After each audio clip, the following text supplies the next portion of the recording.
Hello there, and welcome to my Arty Corner here on YouTube. I'm Angela Porter, and amongst other things, I absolutely love to draw. And cute and whimsical patterns, inspiration from nature, from architecture, from all kinds of things is my kind of thing to do. So welcome here. If you haven't subscribed yet, please do. Click the bell for notifications. It's all completely free, and of course thumbs up for videos are always welcome, as well are all the beautiful comments that are being left, so I thank you very much for those.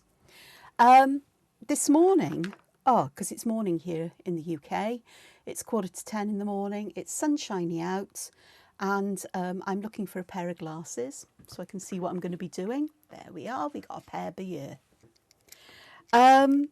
I thought I'd spend a little time because today is the first day of autumn, astronomically speaking, because astronomically it's the equinox, and that means the hours of daylight and nighttime are about equal, and they're equal for a couple of days, but astronomically it's kind of measured by the one that's the best, you know, the best fit to equal hours, equal days. So officially, sort of like astronomical autumn has appeared. But I learnt yesterday that there's such a thing as meteorological autumn, which is fixed by calendar date. Astronomical varies year from year, but the meteorological one is the 1st of September.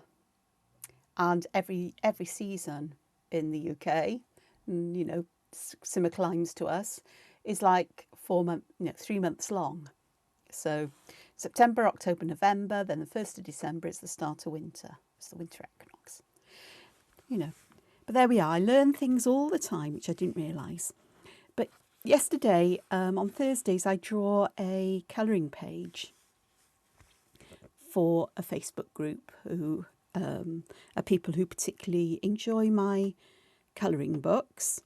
And yesterday's was a mandala that was very autumn themed. So I thought we'd have a look at some autumn themed drawings here today. So I do have a biggish piece of paper here, though I'm tempted to cut this down to square, but we'll see what happens.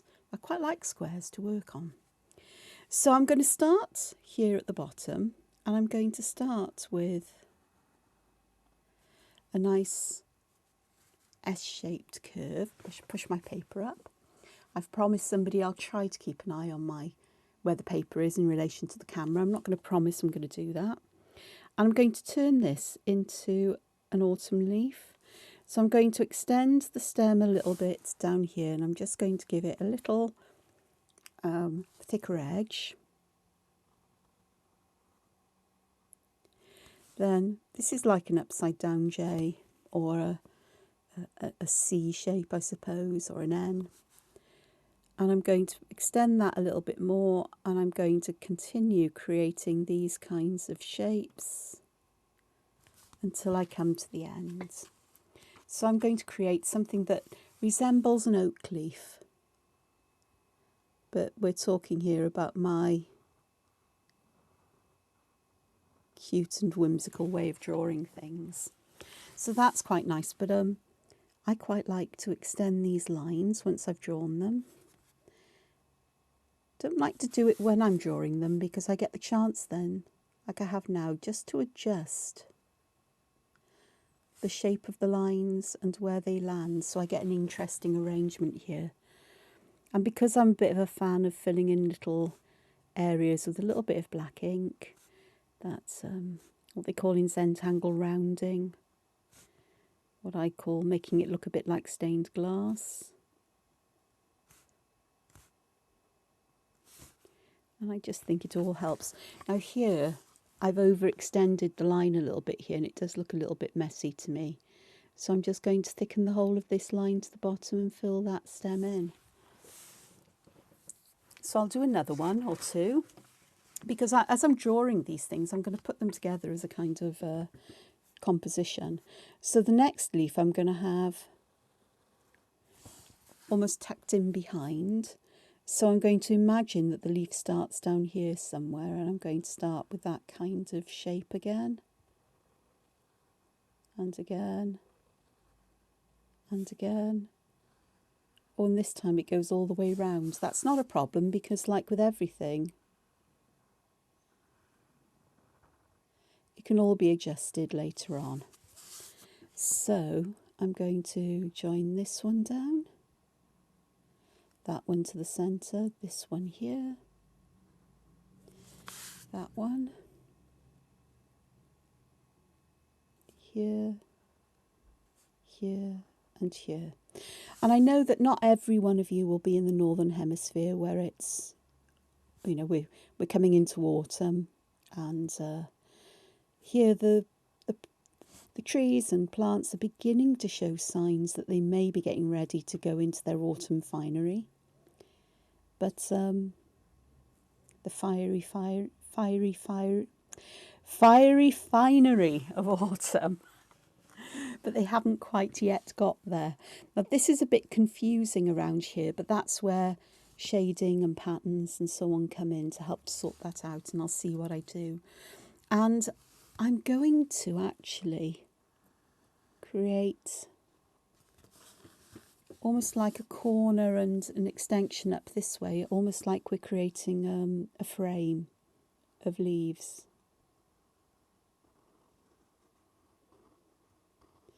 Now if you ever look at oak leaves, no two are alike. And here I've got, where I've chosen to draw this, has constrained the amount of space I've got at the bottom. What I am going to do here and here though, just to help me work out which leaf is which, if I make the stems bigger towards the end or thicker towards the end, that helps to sort out one from the other.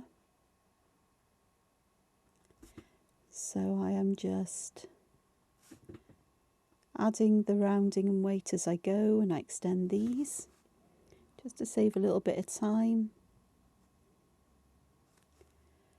I really do love autumn leaves, it has to be said.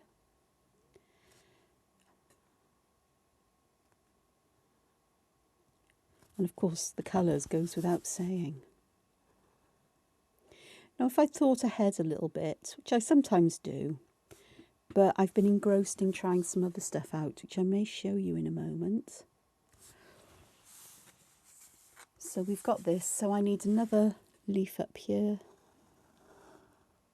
I'm going to make that a nice big one, and I am going to increase the thickness of that central vein here. And I think I'm going to start from the top on this one and see how I get my lobes going, the lobes of the leaf, not my ear lobes. So that actually was worked out fine there. So let me just, yeah, I will vary what I do each and every time that I draw something. It's the way I do things. Okay, let me just turn that round. And let's start to put these in. I'm going to give them that little bit of weight at the bottom, in the nook and cranny where the line meets the central vein.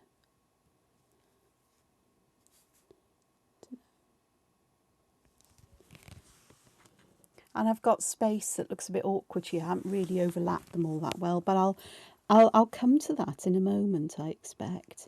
Okay, so the next one I'm going to take all the way towards the end because I can. And I'm creating very long leaves here.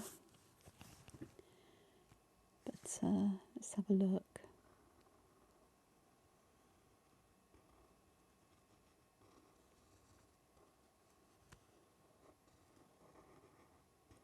No matter how you draw them, they'll work out fine. I mean, the stylized part of me, the bit of me that loves stylized art, this is stylized, but wants to create oak leaves that are basically symmetrical, which just doesn't happen in nature. So I'm deliberately making myself just draw things as they need to, as my hand moves, as they appear, and just work with that to create the leafy wonders here. And as I've said, these will look so much better. I am going to trim this to a square, I think. 2 ticks while I get my paper trimmer, which was there. It is still there. So, I know. Put it that way round. Is it 14.8 centimetres? There we go. Perfect. And a little piece of scrap paper if I need to get anything working, which is always a bonus. And then bang, crash, wallop, clatter. And then I've got space at the top here for a short leaf, and I think I'll have that one coming out this way. Just going to put the pencil border in because it does give me that clue that it's about here I need to stop when I'm drawing.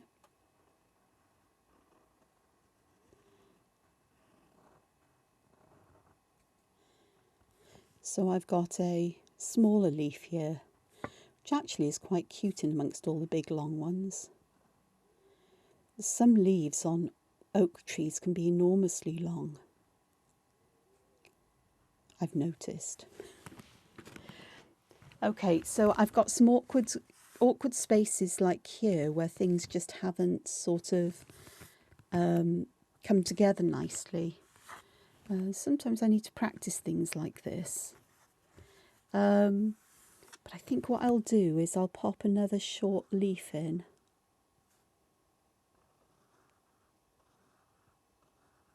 Rather than try and squish an acorn or something like that in there. Because I am going to add some acorns. You can't have autumn leaves or autumn oak leaves without some acorns, that's for sure. And then that just finishes that quite nicely, that little section there. And where I've got these dark areas or these little spaces, I am going to fill them in with black. Made a right mess of some of my pen work. I don't think I've been drawing for over an hour, about an hour and a half before this. Okay, so that's quite nice. This one here, I may do the same here with just a short leaf coming in. Just to fill that little area up here.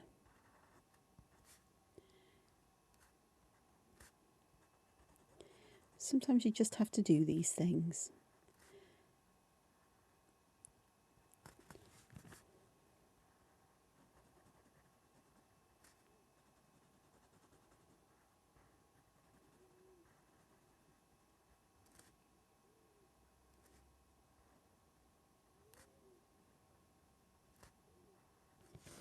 And as usual, I have absolutely no plan as to how this is going to look, because I know that if I try to plan things out, things tend to go a bit to pot.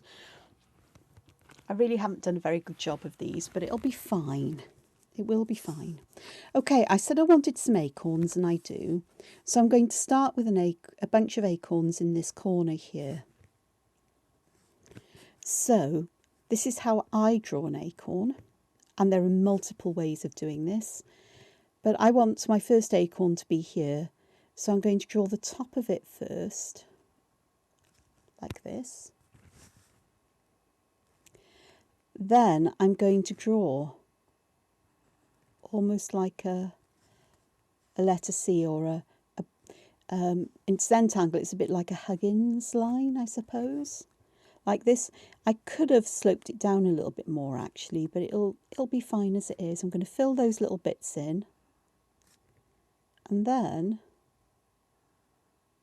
I'm going to create the cup that holds the acorn in place. I'm going to put that little spike that you get on the top of them. And then this, you can you can try and draw it as they would be, because they have like little, it's almost like crescent moon, little arcs on them. But I'm going to do mine a little bit differently, because I like to use line to give that sense of curvature and volume, like so. So I've got one, so now I need a couple more to fill this space nicely. As acorns do grow in clusters. So this is behind here, so I'm not going to see all of my little cup here, which is great. I'll put the little bit there, and I'm going to do my curvy lines, and then we'll have another one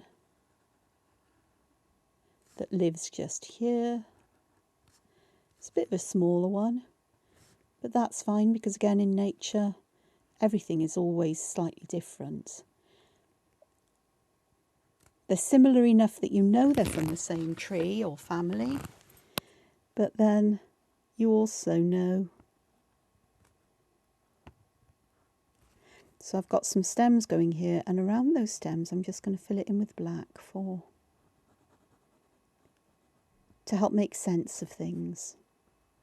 Yeah, and tidy up places. So I've got a nice little cluster of them, but I do think I can add a couple more in. So that's exactly what I'm going to do. And down behind here. Again, where there's these little gaps, I'm just going to fill them in with black. Pop the little spiky bit on.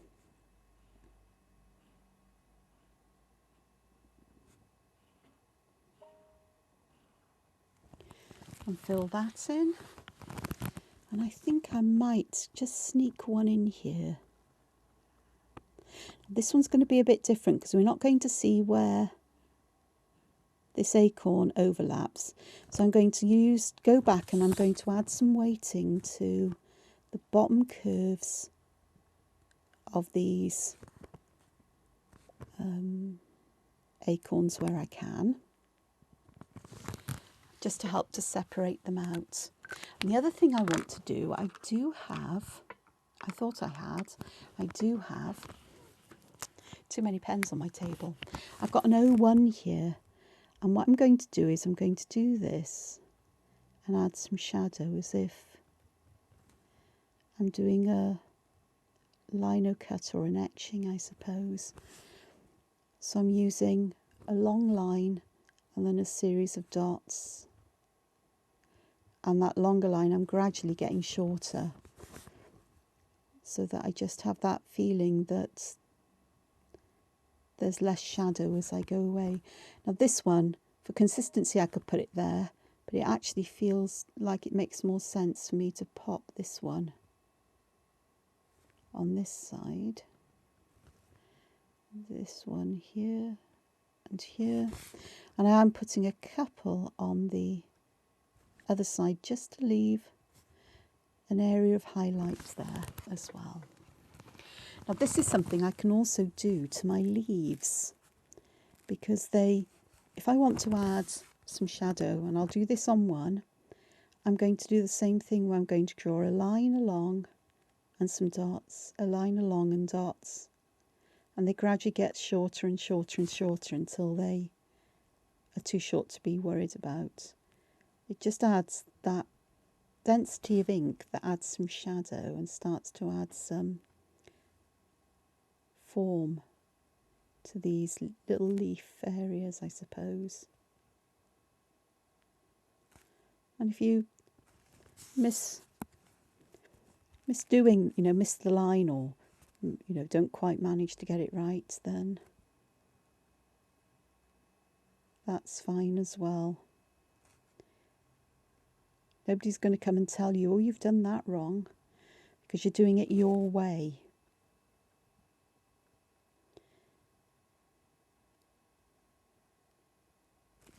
Okay. So that's starting to add some ink, which is starting to bring out the shape of these leaves, or these little lobes on them, and some volume as well. and it will help to separate the leaves one from another. And I probably would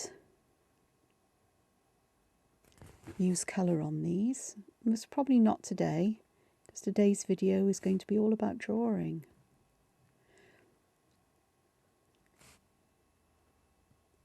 And part of me thinks it would have been a good idea to colour this paper before I started, but I didn't.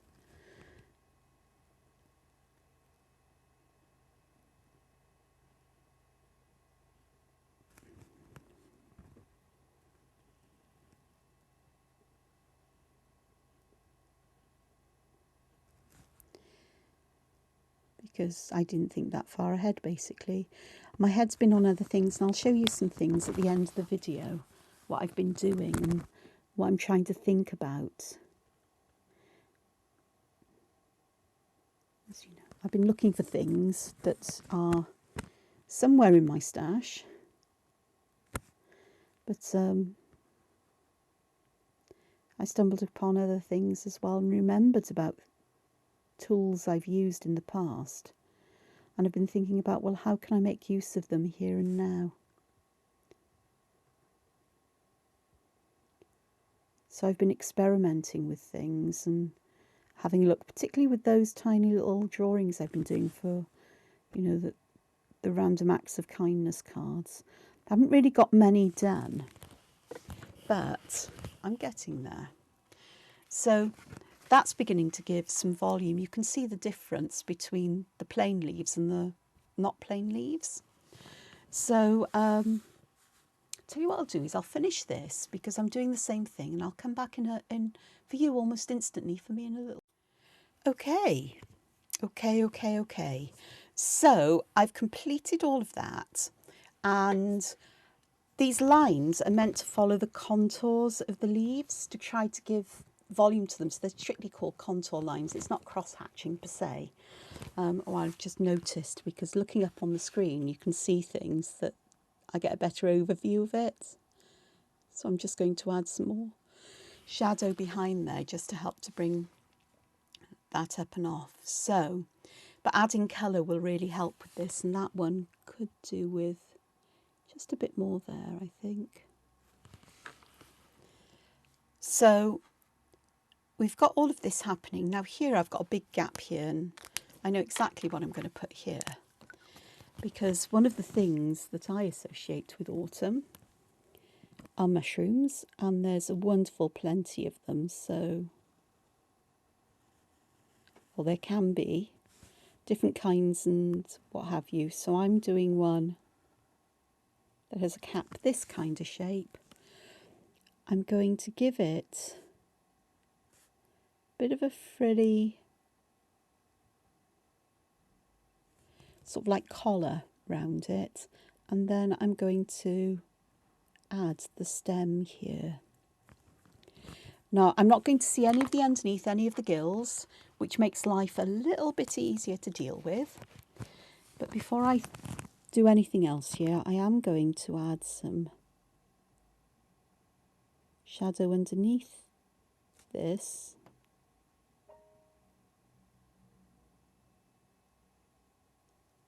Just to have that feeling that we've got some layers there. And the other thing I'm going to do is I'm going to add some line weight as well to enhance that feeling of volume, like so. And I'm going to do the same along the edge of this mushroom.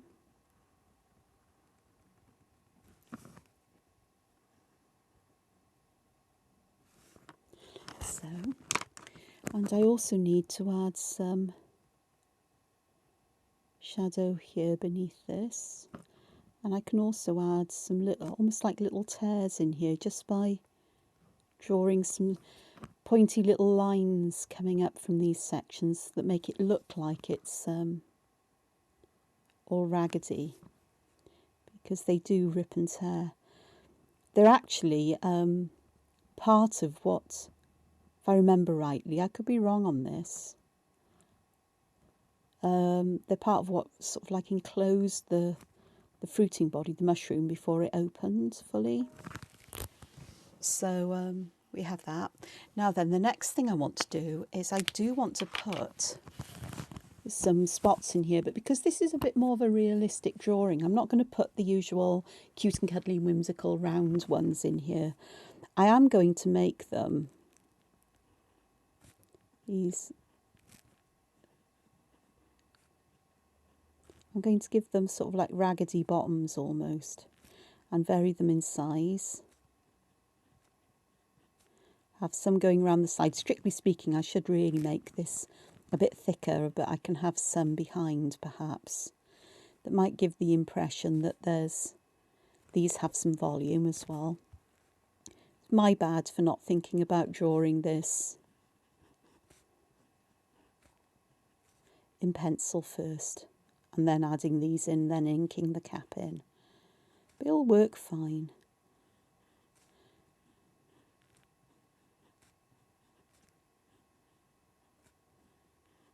I mean, this would be so much better if I had these perhaps up and down and making them have a bumpier edge, or if I'd drawn the edge a bit bumpier than I have. So I've got all of those there. Now then, I want to add, where's my thingy, some shadowing and what have you to these. So for these parts I'm going to add little lines towards the bottom, and I may just go back and just add some weight to the line. With me it's always to the left and bottom, but also add some of these little lines here just to increase that feeling of shadow and of volume, of dimension. So I might want to follow some of these up and take some up to the side just to add some shadow elsewhere. These little ones are a bit pesky to do, so I'm literally just drawing like little zigzags at the bottom of those.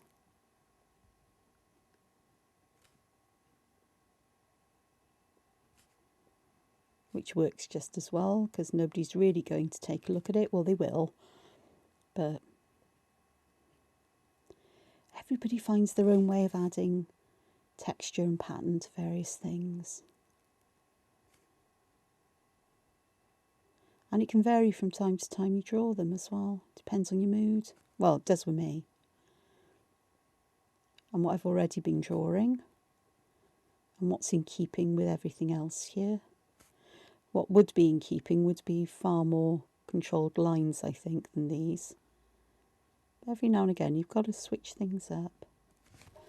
Just a little, perhaps. So here we go, we're getting this lot. There's not a lot of beeping on my phone going on. Notifications today, so goodness knows what's up. I will have a look in a moment. Once I finished all of this. Well, the video anyway. So we've got all of those. Now then, in this section I used stippling, and I'm going to do the same along the darker edges here just to get some darkness in. It's a contrast to the lines I've used in these little spots. And I'll want this stippling to be quite dense around the edges and not so dense elsewhere. So it is putting tiny little dots. So I'm doing it quite quick, but I am putting my pen down, moving it a little bit, and picking it up without making a line as far as possible. Sometimes it looks like there are lines there, but that's because the dots overlay with each other.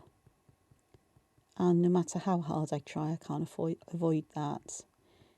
Perhaps slowing down it would make it different, but I'm quite happy for it to happen. Because again, it adds that density of ink that darkens areas up.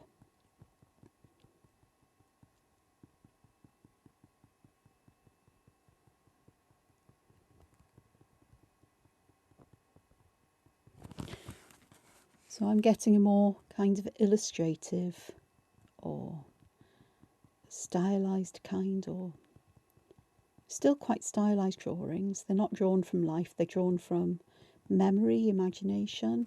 Well, memory more than anything. But and you know, having drawn such things many times over the years, I've said before, I'm a scientist as well as this. I have many interests, but my degrees are in science, and I was a science teacher for a long time. And in science, we do observational drawings, which are very stylized. They're not meant to be artistic. They're meant to show the main features of, say, a flower. So you have to get the shape and the number of petals correct. And often you take the flower to pieces and draw each piece as well as you do so. So you draw the whole flower, then you'd start, you take the petals off and draw a petal, or draw all of the petals, if there was a need for that to be done.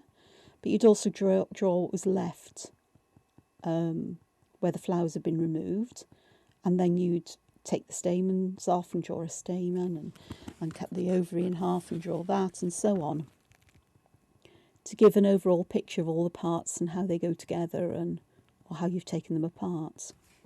And it's used for identification and description of things and understanding how things work. And I used to love doing this.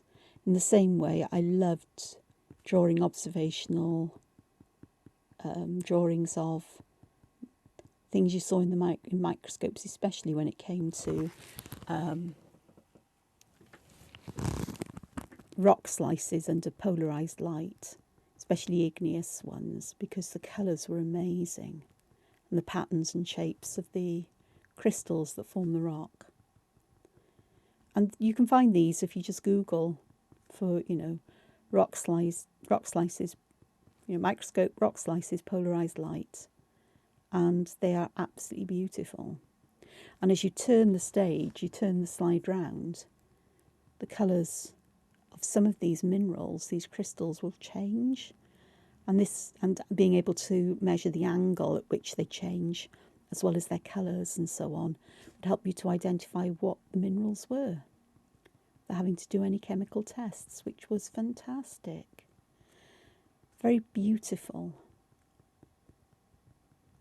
I didn't do much where biology was concerned. It's never been my kind of thing, although I do love plants and so on. So that will do for this particular mushroom, as I go down memory lane here. And I think I may put a smaller one in behind this, but I'm going to have it more closed, like so. The stem's going to be quite thick in comparison. I'm not going to put the frilly layer on this one. And I will put some of the flecks in here, but perhaps not so many of them.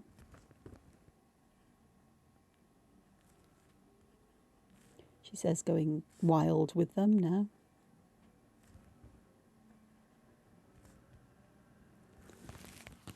And I'm going to take the same approach to this as I did to the other one, where I'm going to use lines for the shadow under the cap,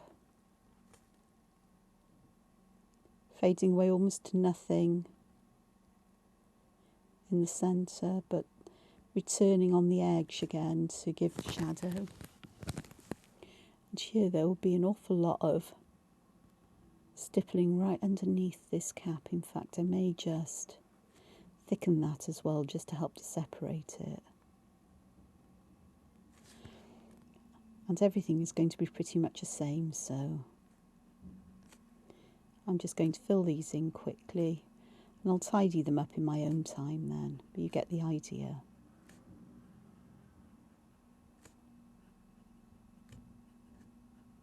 In fact, sometimes this messiness actually serves you better than being precise in some ways. Be starting to get the idea there. And you know what? I need 3 I do. It doesn't feel right without 3. So let's have an even tinier one here.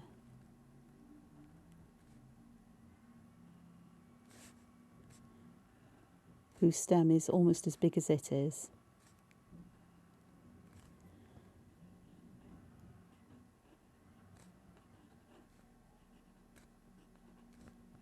And I won't do anything with this one now.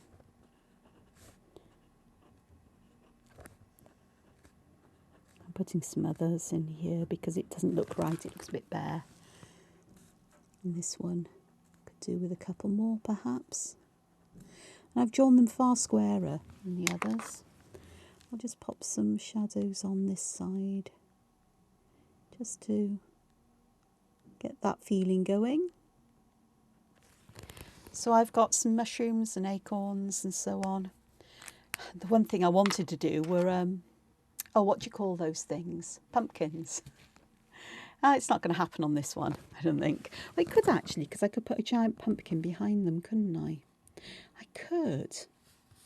So I'm going to start at the centre of a pumpkin. And normally I draw this in a very, straight line, organised manner. But what I want to try to do is to think about this needs to go all the way down behind all of these. So there would be a little bit there. So this is my central band. I always start with a central band in a pumpkin. Then I'm going to start a little bit from the top. And again, I'm going to draw this kind of shape out. But I'm going to take it down so it comes around behind here. This one would come out somewhere under here. And this is a very, very battered pumpkin, I do have to say. But I can live with battered pumpkins. Because like everything, they're pretty much lovely in nature, but when it comes to drawing them. And here I've made these lines just a bit too connected and we need them to kick out a little bit, but I can do that on this side. So I can do that one. One goes there and I can add another one in that would go round that way. And I'm going to add another one here, like so. Now where I've got this little gap here, I am going to fill that in with black because that will help to define the edge of this pumpkin. I've got some areas at the bottom, like here. This one can go in black because that would be where this pumpkin is sitting. It's not my best pumpkin in the world.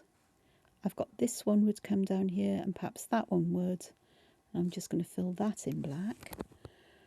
I'm going to go and add some weight to these lines towards the bottom, or in the middle towards the bottom really, just to help to define these in some way. I've got some wobbly bits and I'm happy to have wobbly bits today. In fact, I think I'm lucky to have any bits today on my art. And I'm going to do the same on this side.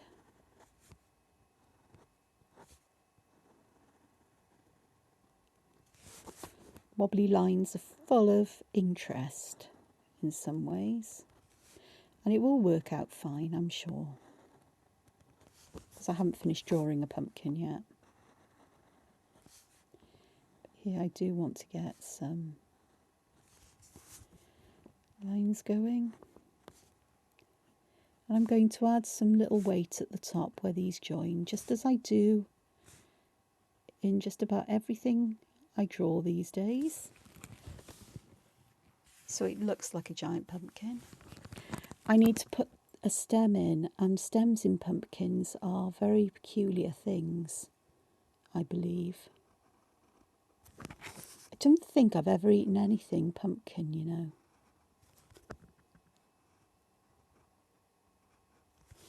So that's my stem for this one. Right or wrong, it's what it is, and it will give people the impression that we have a pumpkin stalk here. And I can actually split it towards the bottom with various things, and perhaps towards the top as well, to give it plenty of texture. which is what I really am looking for here. Because I know they're quite ribby and textured. I've seen pumpkins.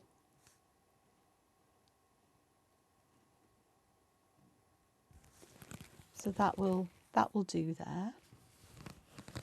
And I also know we get from pumpkins, you get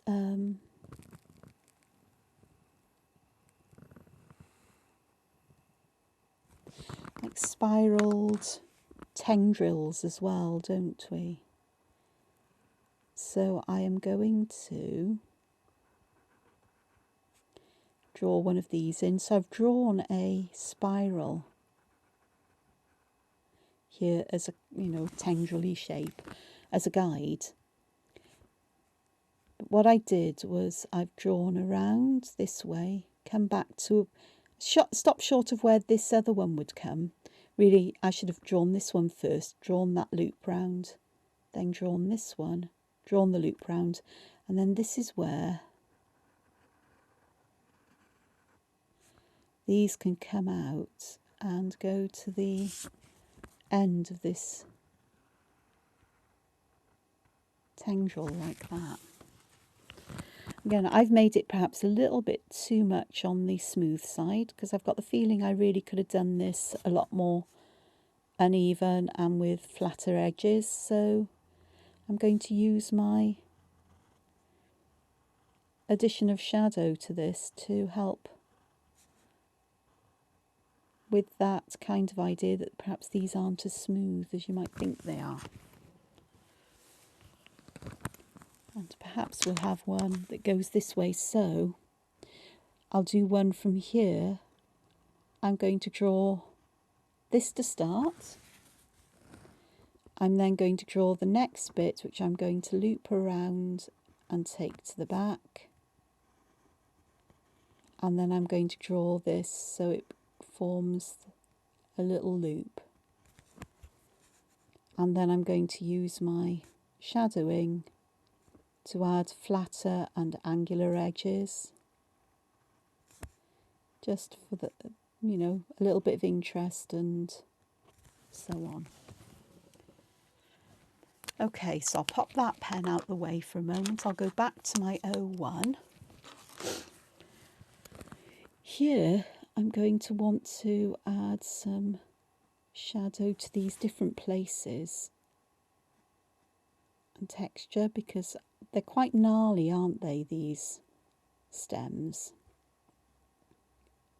So I want to bring out some of that gnarliness.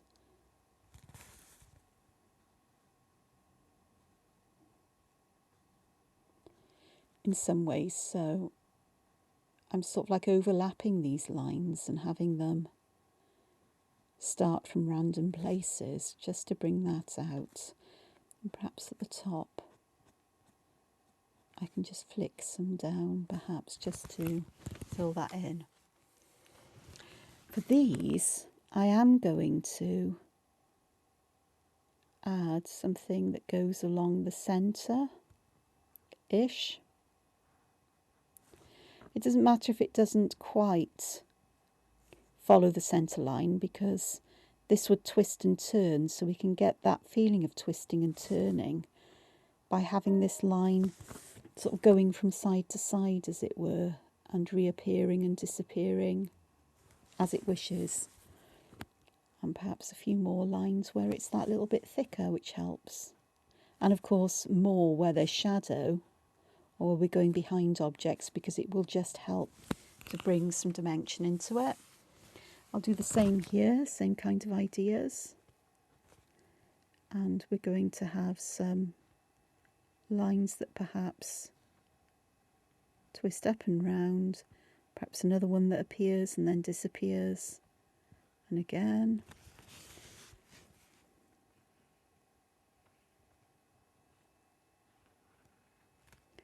Like so. So that's the stems done, and that's quite dramatic in contrast to the oak leaves. Now I do want to do some shadowing here. So if I think about this, I'm likely to have an area of highlight somewhere towards the middle and top. So I'm going to want to pop shadows here, or lines here, which also are to do with texture, but I want to break them in places where I think we can leave some shadow, or highlight even. Now I am using a very light hand here with this.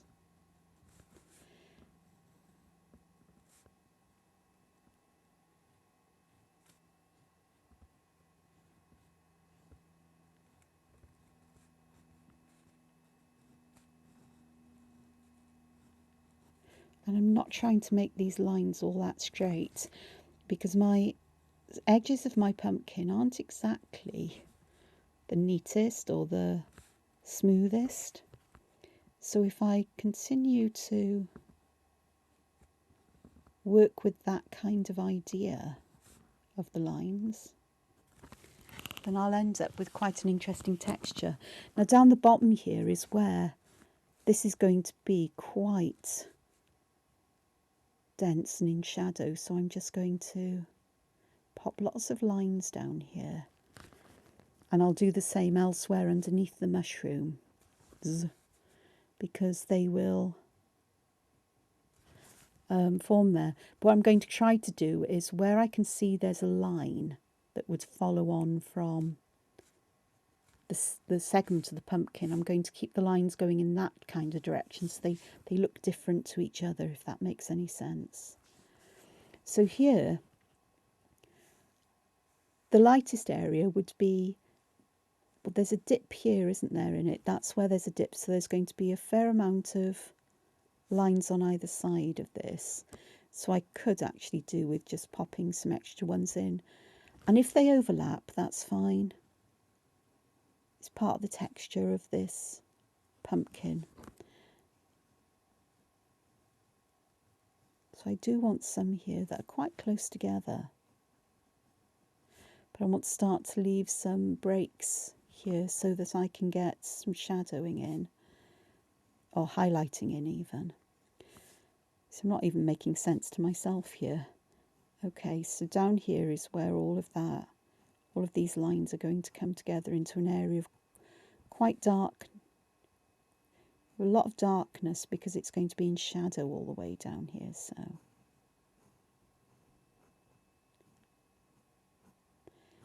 I'm going to make sure that all my lines are really quite well stacked close together down here to get that shadow in.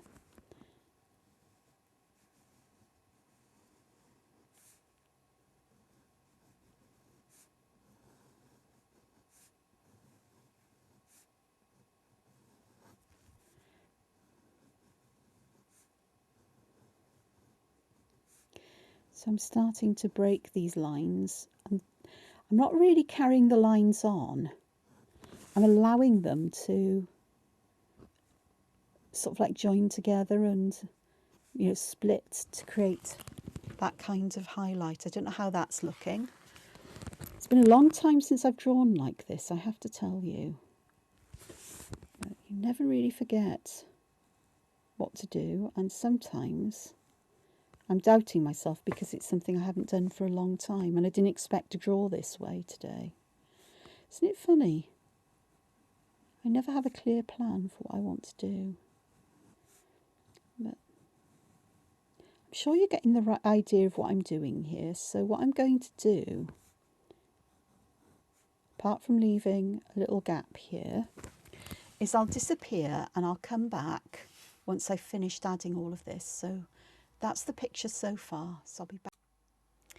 Okay, mostly done, but I've noticed that I need to increase, I feel I need to increase the density of lines in places, which is where the shadow is.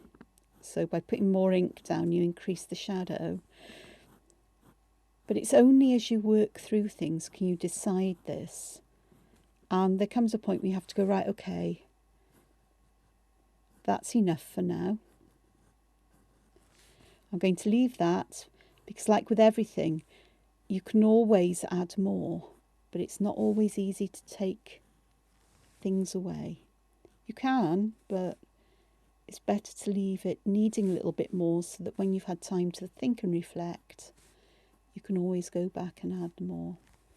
You might see I'm just going to the top here and just tidying edges up. The bits I'm adding more ink to are where the shadows are going to be deepest, especially. And my hand-eye coordination, my fine motor control today isn't the best. But if the lines overlap or join up, it still adds that density of ink. And that's what I'm after. So, in fact, there's quite an interesting kind of texture going on in places. So this is my drawing. The one thing I almost want to do, but I'm not sure I should, is to put a border in here. Part of me wants to because it gives me a definite area where I can add a background colour, but I can leave everything sticking out as well. So what I'm going to do here is, hopefully, I didn't. Darn it. I saw a ruler. Where was the ruler I saw? Oh, no. Yes, no, yes, no. No.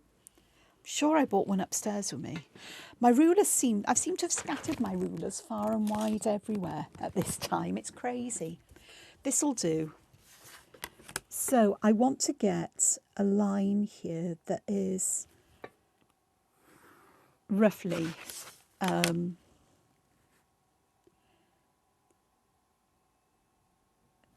do, I think. Roughly horizontal and vertical, parallel to the edge of the paper. So there's this one here, and I can tell which they are because they're drawn rather straight and very clear. So I am going to follow this one. Won't go down anywhere there because I'm not putting that line in at all. And it just gives me this border. Now, do I want to go above or below? I think I'll go below. And the second one I'm going to do just by sight, because to make it too perfect would result in it not tying in with everything else. And to make it tie in, I'm just going to go and add some weight at the edge of the lines where they meet the design elements here. There, I'm just actually going to fill it in black because by the time I've put the weight on, it would be too small, the area. Part of me thinks I should have done this first because I could have had these tendrils weaving in and out of the frame, and I can still do that because I could cover them with white ink, which is always a possibility, and it'd be quite fun to do that, but perhaps not here and not now. I'm going to leave as it is. And the only thing that's left for me to do really is I do want to add some things on this side, and what I'm going to do is I'm going to add some berries just to kind of tidy up this edge a bit where I haven't been very cautious or careful about the size of leaves that I've drawn. And I just think that would be quite nice just to bring that autumnal theme, or carry on with the autumnal theme of berries on the trees and so on. I know that oak trees don't have berries, they have acorns, but I've got acorns there. But berries do fall to the ground. And so You know, it's not an unreasonable thing to think there might be some berries here. I'm going to put a small cluster there on the side of the mushroom. Perhaps a couple here, small ones. And then I'm going to call, perhaps another one here.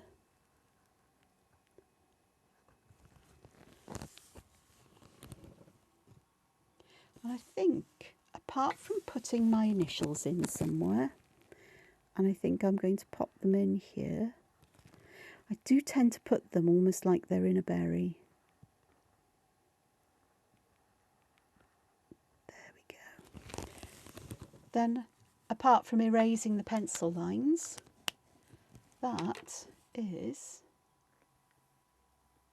move it down, that is done. Apart from, what have I missed from the berries?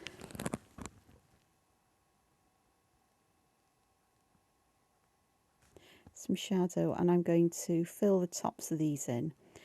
Now, something I keep meaning to mention is that when it comes to tidying up or sculpting lines or making small adjustments and doing things like adding, you know, corner rounding and so on, if you use a finer pen, it works out so much easier. It just, I say easier, it's a lot easier to make those adjustments without messing things up. So just at the bottom of the berries, I'm just putting some shadow around there and where they're overlapping as well, or where they're hidden underneath something. And I'm making these lines bend around as if they're going around a circular or spherical object, so it's contour lining again. And I'm not brilliant at this. I find circles or spheres the hardest to do in many ways, but I also know that whatever I do is just a hint of shadow, and that if I choose to add colour at a later date to this, then the colour will help to bring the dimensionality of this out, which will be great. And it just helps to make them feel like they belong as well. Even if it's not perfect, it feels like they belong to this design now. So I hope you've enjoyed this. I hope that you've learnt something from it and that you'll give it a go. Even if you try an individual element out and see how you feel about this contour lining. You know, I want to put some lines up here now to emphasise glasses, pen, where is it? It's there. So here it looks almost like this would go back up and round.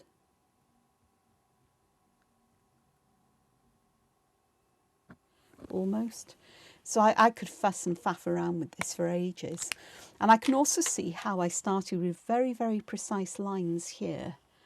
But as time went on, I got more and more expressive with them. And there's nothing wrong with that.